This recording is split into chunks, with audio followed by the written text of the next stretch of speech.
Hello guys! Welcome po dito sa aking vlog. So, dito si Tita.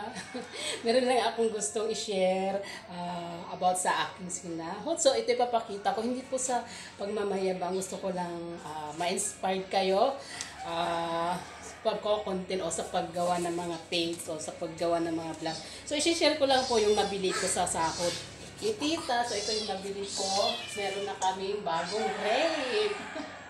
So, ito. Kabibili ko lang, kakahatid lang ito kahapon. So, ito. Wala pa siyang gaanong laman, guys. So, ito siya. Ayan. So, may ref na si Tita. Tapos, ano pa ba yung nabili ni Tita sa kanyang sinahod? So, mayroon pa akong nabili na isa.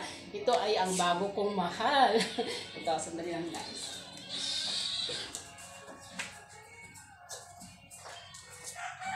Taran! So, ito po guys, yung nabili kong bago kong mahal.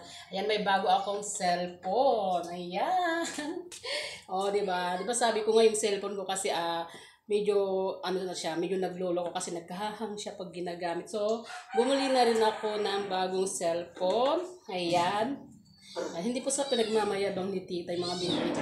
Gusto ko lang po ma-inspired po yung mga kapwa ko content creator na nag-uumpisa. Yan, huwag po tayong mawalan ng pag-asa. Tuloy-tuloy lang po natin yan. So, ay may bago ng cellphone si Tita at may bago na rin Ray.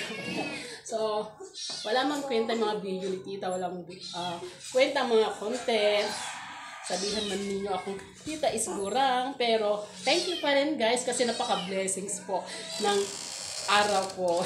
Napaka-blessings ng buwan ni Tita. So maraming salamat po sa lahat ng mga nagpapalo at mga nanonood po ng aking content. Thank you so much. 330,000 followers na po ang aking page. Maraming salamat po sa inyong lahat guys. Thank you so much.